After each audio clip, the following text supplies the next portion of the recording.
బాధ్యతల విషయంలో భయం ఉంది. అమ్మాయికి 25 ఏళ్ళు వచ్చినాయి, ఇంకా పెళ్లి కాలేదు. మరి కన్నప్పుడు తల్లిదండ్రిగా పిల్లకి పెళ్లి చేయాల్సిన బాధ్యత ఉంది కదా. ఆ బాధ్యత ఏం చేసిద్ది అంటే మనశ్శాంతి లేకుండా చేసిద్ది, భయాన్ని కల్పిస్తుంది. 25 ఏళ్ళు వచ్చినాయి, కనీసం ఈ సంవత్సరం అన్నా 26 ప్రారంభమైంది, 7 అన్నా పెళ్ళి అయిద్దో లేదో. 26 కూడా అయిపోయింది, 27. 7 అన్నా అయిద్దో లేదో. 27 అయిపోయింది, 28. వామ్మో, ఇప్పుడు ఈ పిల్లకి 20 ఏంటంటే ఈ పిల్లని చూసుకునే వాడికి 30 ఏళ్ళు ఉండాలి. 30 ఏళ్ళు పెళ్లి చేసుకోకుండా ఎవరు ఉంటారు?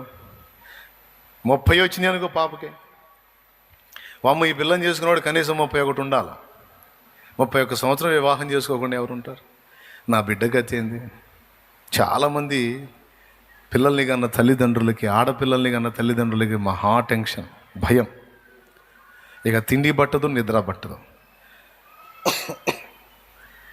ఆ పిల్లని చూస్తూ ఉంటే ఇబ్బందిగా బాధపడుతూ ఉంటారు. పిల్ల బాధ్యత తీర్చలేదే. పిల్లరా, నేను వాడింది అది. బాధ్యతలు ఉన్నాయి, కానీ ఆ బాధ్యతలను తీర్చే విషయంలో నాకు భయం వద్దు. ఎందుకంటే నేను నెరవేర్చాల్సిన బాధ్యతల్ని నాకు కృపనిచ్చి, శక్తినిచ్చి, నా చేత సమర్థవంతంగా నెరవేర్ప చేసేటువంటి నువ్వు నాకున్నావు చాలు అని పాడుకున్నా.